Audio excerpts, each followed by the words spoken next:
예, 반갑습니다. 자, 소방 승진 시험 문제 잘 봤습니까? 자, 이번 시간은 소방장 승진 시험이죠. 소방법령 2 여기에 대해서 우리가 바로 강의를 진행할 공동어기로 합니다. 자, 그러면 강의 진행에 앞서서 이제 25문제가 어떻게 출제된지 간단히 보겠습니다. 자, 작년에 같은 경우는 소방기본법이 12문제, 시설법이 7문제, 화재예방법 6문제 이렇게 해서 소방기본법 비중이 지나치게 높았습니다. 올해는 이걸 조정될 걸로 예상했는데 조정해서 기본법이 8문제, 소방시설법이 9문제, 화재예방법이 8문제로 이렇게 해서 균형 있게 나왔습니다. 앞으로 이런 경향이 앞으로 지속되겠죠. 내년에도 아마 이렇게 출제될 가능성이 많습니다. 그런데 올해 시험의 특징은 소방교와 소방장 승진 시험 문제, 지금까지는 실질적인 출제 수준의 차이가 전혀 없었습니다. 동일했습니다. 그런데 올해는 출제위원들이 소방교와 소방장을 조금 분리하자. 그래서 소방장 승진 시험 문제를 약간 어렵게 출제했습니다. 그래서 상대적으로 공부를 덜한 사람의 입장에서는 상당히 어렵게 느껴졌을 겁니다. 그런데 공부 어느 정도 된 사람은 기본적으로 막 크게 어려운 문제는 아니죠. 다만 옳은 것은 형식으로 나오다 보니까 상대적으로 어렵게 느껴졌습니다. 그래서 출제 수준에서 약간 올라갔다. 이래서 몇 문제 전에서 부분에서 아마 평균점이 조금 내려갈 걸로 예상됩니다. 근데 아주 특이한 문제는 출제되지 않았습니다. 그래서 평이한 문제 형식으로 출제했는데 다만 문제를 이때 푸는 시간이 좀 길게 소요됐을 겁니다. 자, 그래서 1번부터 문제를 한번 보겠습니다.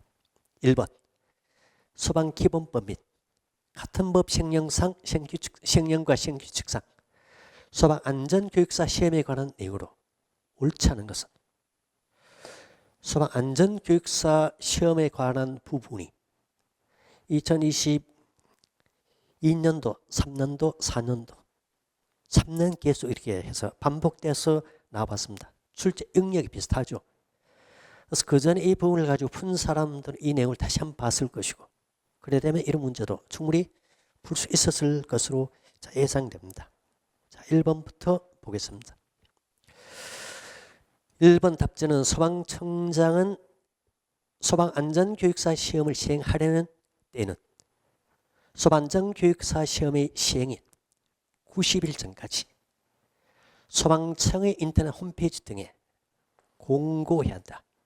시험 공고죠. 시행일 90일 전까지 공고해야 합니다. 그래서 1번은 맞습니다. 그 다음 2번 소방안전교육사 시험에서 부정행위를 하여 무효로 처리된 사람은 그 처분이 있은 날부터 몇 년간 2년간이 되겠죠. 2년간 소방안전교육사 시험에 응시하지 못한다. 소방공무원법에서 채용시험과 승진시험의 부정행위자는 5년간 응시 자격을 제한합니다. 그런데 소방안전교육사 자격시험에서는 2년간 응시를 제한하죠. 2번은 맞습니다. 3번 소방안전교육사 1차 시험 중 소방학 개론은 소방조직 연소이론, 화재이론, 수화이론, 소방시설, 소방시설의 종류, 작동원리 및 사용법을 말하며 소방시설의 구체적인 설치 기준은 제외한다. 이것을 출제 범위로 한다. 소홀히 했을 거지만 내용을 읽어보면 이 부분은 맞는 내용이죠. 보겠습니다.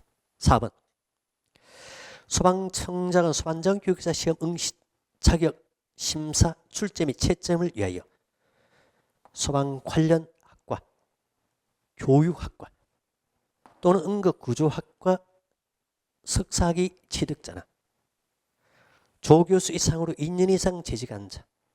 이 부분이 틀렸죠? 자, 박사학위 취득자로 이 내용을 고쳐야 되겠습니다. 그리고 조교수 이상으로 2년 이상 재직한 자는 맞습니다. 계급은 소방위 이상의 소방공무원 및 소방안전교육사 자격을 취득한 자 중에서 어느 한 해에 해당하는 사람을 응시 자격 심사위원 및 시험위원으로 임명 또는 위촉하여야 한다. 시험위원, 응시자격심사위원 임명 위촉 자격이죠. 이 중에서 학위에 관한 부분이 잘못됐습니다. 그래서 4번은 자, 틀렸죠. 그래서 답은 4번이 되겠습니다.